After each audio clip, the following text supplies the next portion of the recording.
C'est une belle journée pour la commune de Petit-Caux. C'est un événement car tous ces acteurs nous permettent, par un petit miracle, de pouvoir donc toucher à cette histoire. Et ça, vraiment, moi, je tiens à vous en remercier et à vous en féliciter.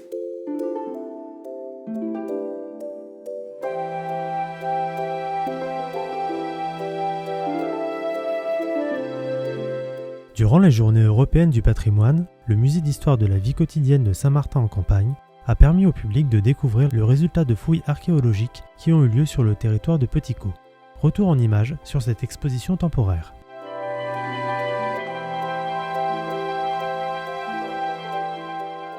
Alors l'exposition temporaire qu'on présente, qui s'intitule Sortie de fouilles, présente les résultats d'une opération archéologique qui s'est déroulée sur le site de Penly, donc à proximité finalement du musée d'histoire de la vie quotidienne, et qui présente des thèmes, des objets, des artefacts finalement de la période gallo-romaine sur un complexe artisanal antique et qui sont liés à des thèmes de la pêche, du commerce, des échanges commerciaux et aussi de la vie quotidienne. Donc du coup ça fait d'une certaine manière écho à nos collections.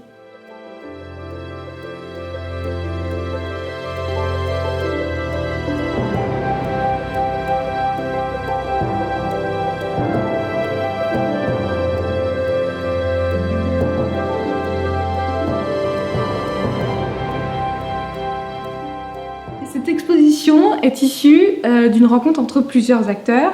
Le réseau des transports électricité qui est en projet sur le site de Penly et l'INRAP qui a fait des fouilles préventives dans le cadre du projet de la RTE.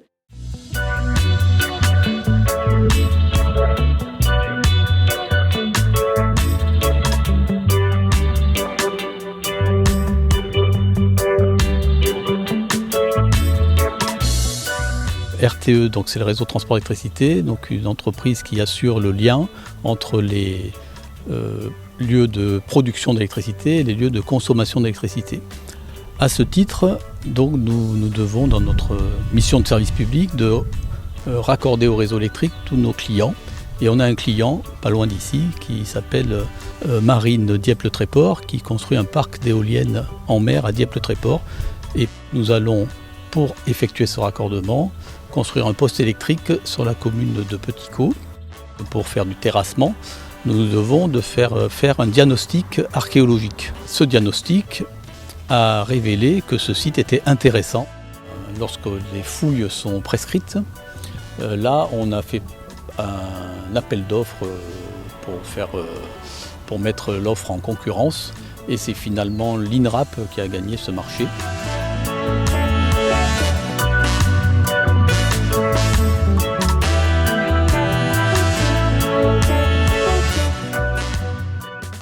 On réalise des sondages archéologiques, des diagnostics dans le cadre de l'aménagement du territoire et on réalise des fouilles archéologiques ensuite dans un second temps lorsque cela le nécessite.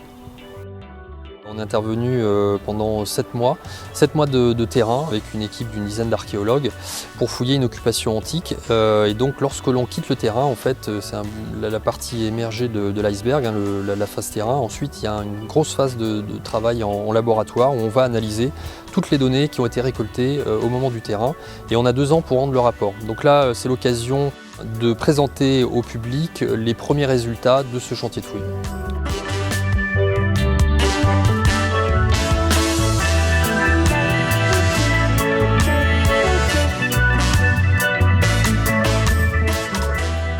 C'est une occupation antique, gallo-romaine, centrée autour du IIe siècle après Jésus-Christ jusqu'au IVe.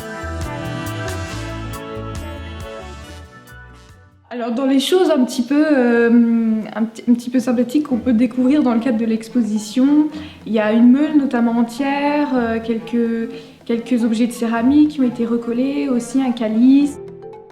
Voilà, les galets percés par exemple, ce genre d'outils qui pouvaient être utilisés pour la vie quotidienne.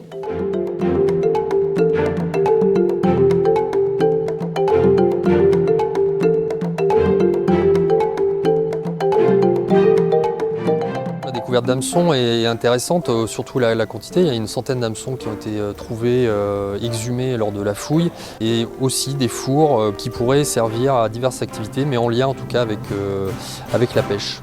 Notamment, on pense au fumage du poisson.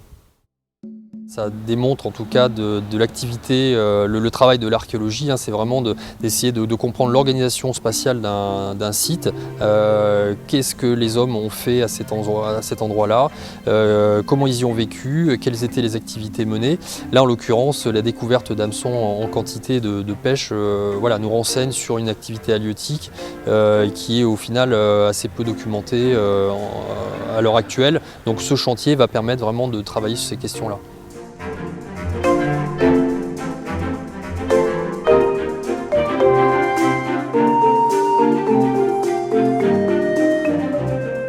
C'est dans le cadre scolaire que cette mallette est proposée. C'est une mallette pédagogique faite par l'INRAP et qui propose notamment des tessons de céramique, du mobilier archéologique finalement, comme on pourrait retrouver dans les caisses, mais qui sont manipulables par les enfants. Donc c'est aussi une manière d'appréhender différemment finalement les objets archéologiques pour les enfants et pas juste regarder avec les yeux.